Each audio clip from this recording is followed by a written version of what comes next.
Hello everyone.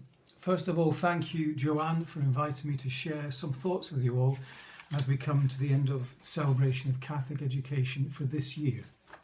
I was going to say Catholic Education Week, but realise it's more like Catholic Education Fortnight, at least this year.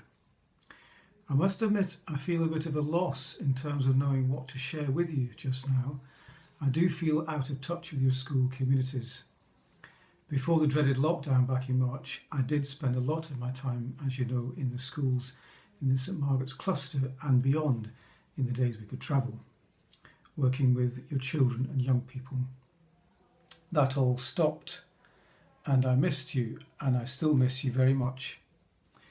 It is looking more and more hopeful that effective vaccines are being created, but the huge task of inoculating the entire population will take some considerable time, which means there won't be an instantaneous return to the way things were before March this year.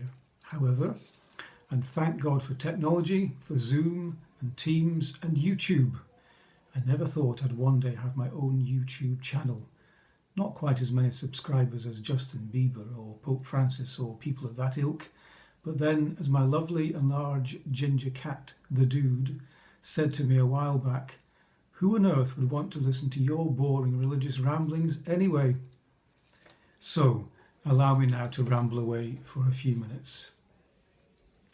One of the good things that happened to me during lockdown was that I was able not just to start books and novels, but actually, and for a change, finish them. At one point it seemed appropriate to read The Plague by the French-Moroccan author Albert Camus.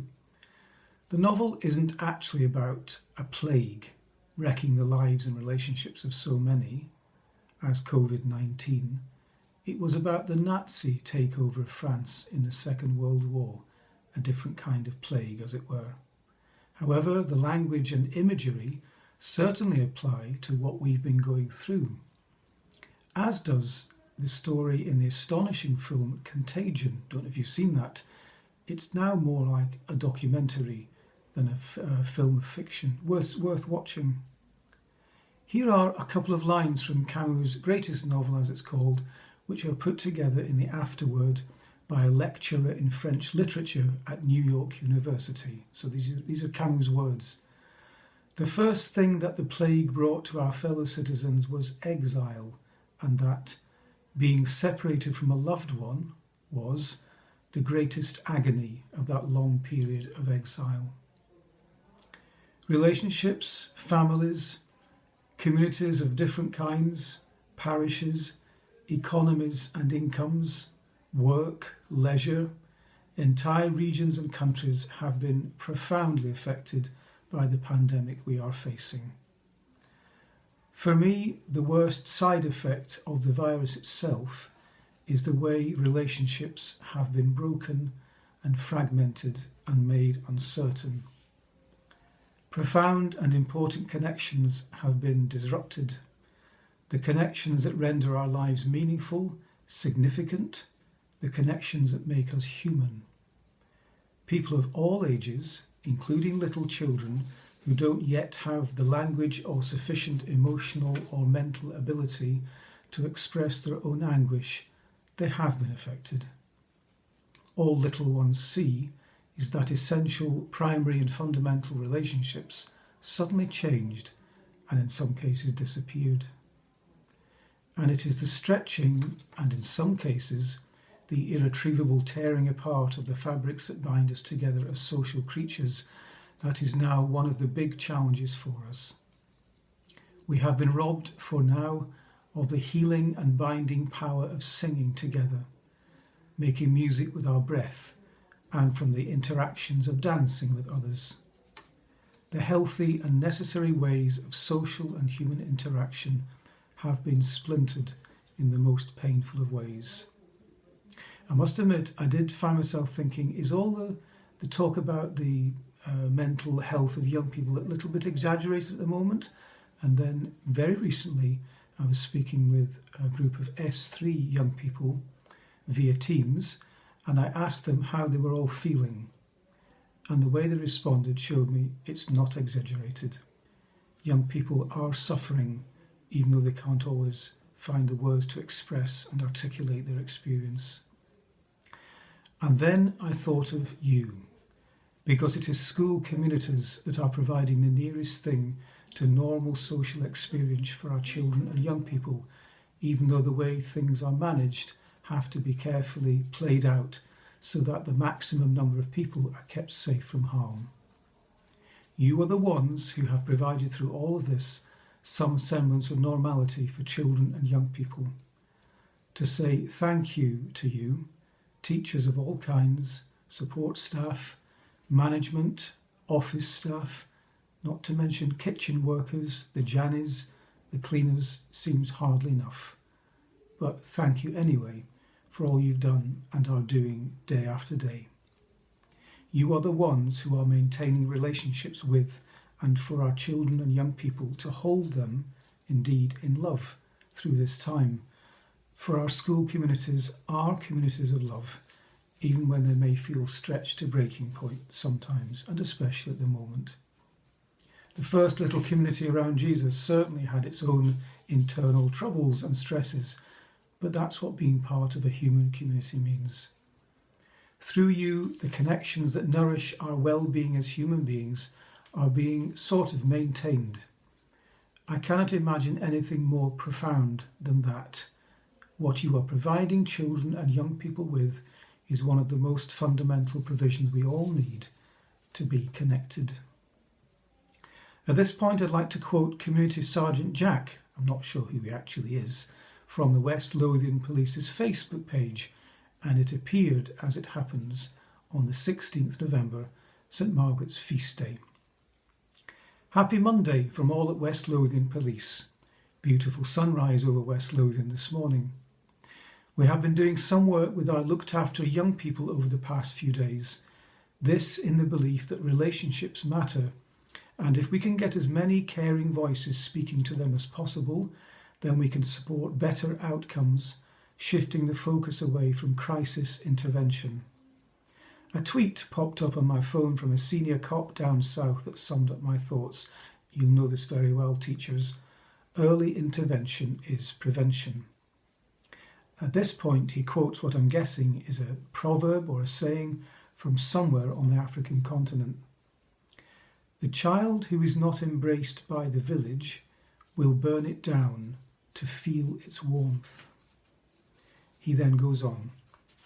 We have many young people in our communities who have lived through unimaginable personal trauma. They desperately need understanding and support to ensure we break cycles of distress.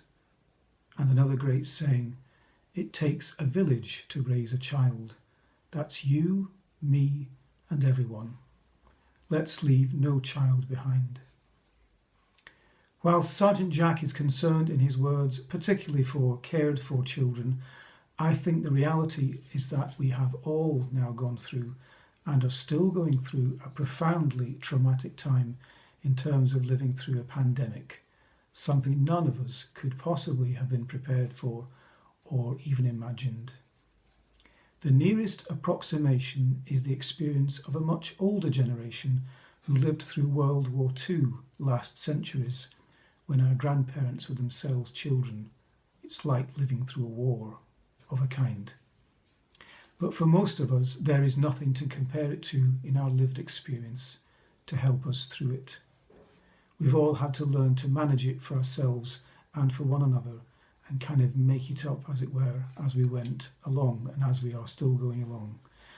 And we still have to manage it because it ain't over until the fat lady sings, as they say, when the second jab is given to the last person. Some more long months down the line for most of us.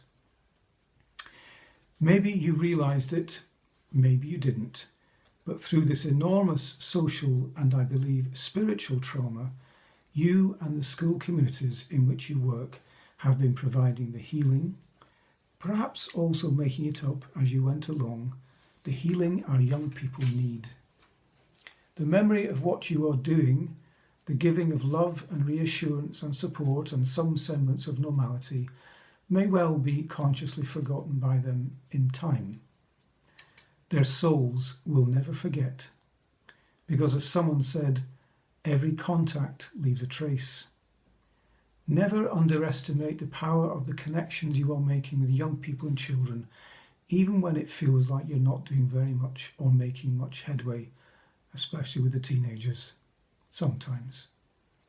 Every kind connection you make with the children and young people in your care will go some way to heal the disconnection we are all experiencing. Through all of this, you have continued to give of yourselves for the welfare and well-being of our young people and children, even though you too have shared in the anxiety and trauma of this time, and some of you have experienced the COVID-19 illness for yourselves. Thank you for your self-giving, which shows the self-giving of the one who holds all of us in his infinite love. From the stories we have about Jesus, many of his personal encounters with individuals are stories about the restoration of relationship. Those who were disconnected for one reason or another from closeness and social contact were brought back through his kindness and compassion, brought close and into social contact again. As followers of the way, as we were originally called, you are the ones who show to our children and young people Jesus, the true and living way, because it is his presence in and through all that goes on in our schools that holds us and binds us together, not firstly as a value system or a moral code, but a person in whose place you stand before young people and children, and in whose name you speak and communicate and reach out in love. Thank you. Nearly finally, I feel I have to refer to the great and mighty Janie Godley. Perhaps it wouldn't be quite appropriate for me to speak as she does, in this forum anyway, but she certainly hits the nail on the head over and over, and in words we all understand. She is, I'm sure, Nicola Sturgeon's alter ego, just like my cat is mine, saying the things in words we would quite love to say sometimes. Janie, these days, often ends her voiceovers with, "Put on your emotional life jacket." That's good advice. There is an emotional life jacket, would you believe, that the Apostle Paul wrote about 2 millennia ago.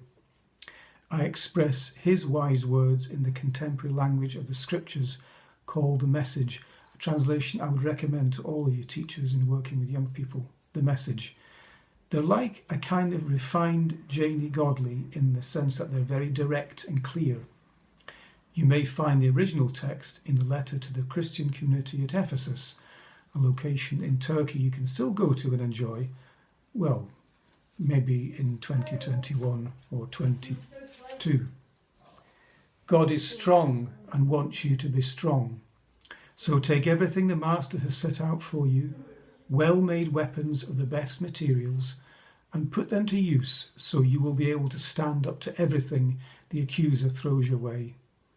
This is no school sports day contest that we'll walk away from and forget about quickly. This is going to go on for some time yet, so be prepared. You're up against far more than you can handle on your own. Take all the help you can get so that when it's over, you'll still be standing.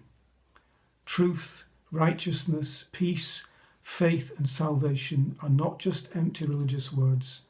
Learn how to apply them in your life because you're going to need them through this. God's word is an indispensable weapon.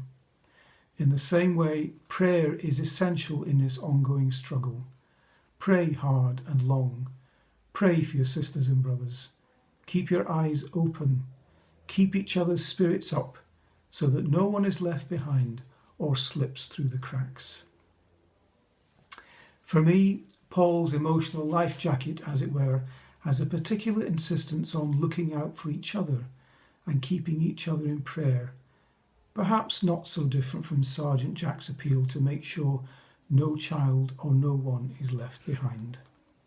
The connections we make each day in whatever way we can, and those connections we make in prayer for one another, will see us through. I certainly, as you know, pray for you and your school communities every day in my holy hut in the back garden space at St. Peter's. Well, for someone who didn't know what to say, I really have rambled on quite a lot. Thanks for taking the time to listen, and thank you for being part of my life and ministry. To end, I pray for you. I pray a blessing upon you, upon your schools, and upon all in your professional care, as together we all continue to seek to get it right for every child.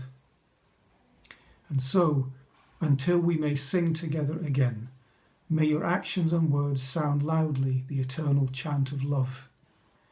Until we may dance together again and touch one another, may your lives and your words communicate the love of God that knows no social distancing. Until we can be free of masks and face coverings, may your eyes shine with love and enthusiasm for the well-being of the young. And when you yourselves experience anxiety and fear and uncertainty, may you too know the embrace of God's love that holds all things in being, the eternal love of the one who is Father, Son, and Holy Spirit. Amen.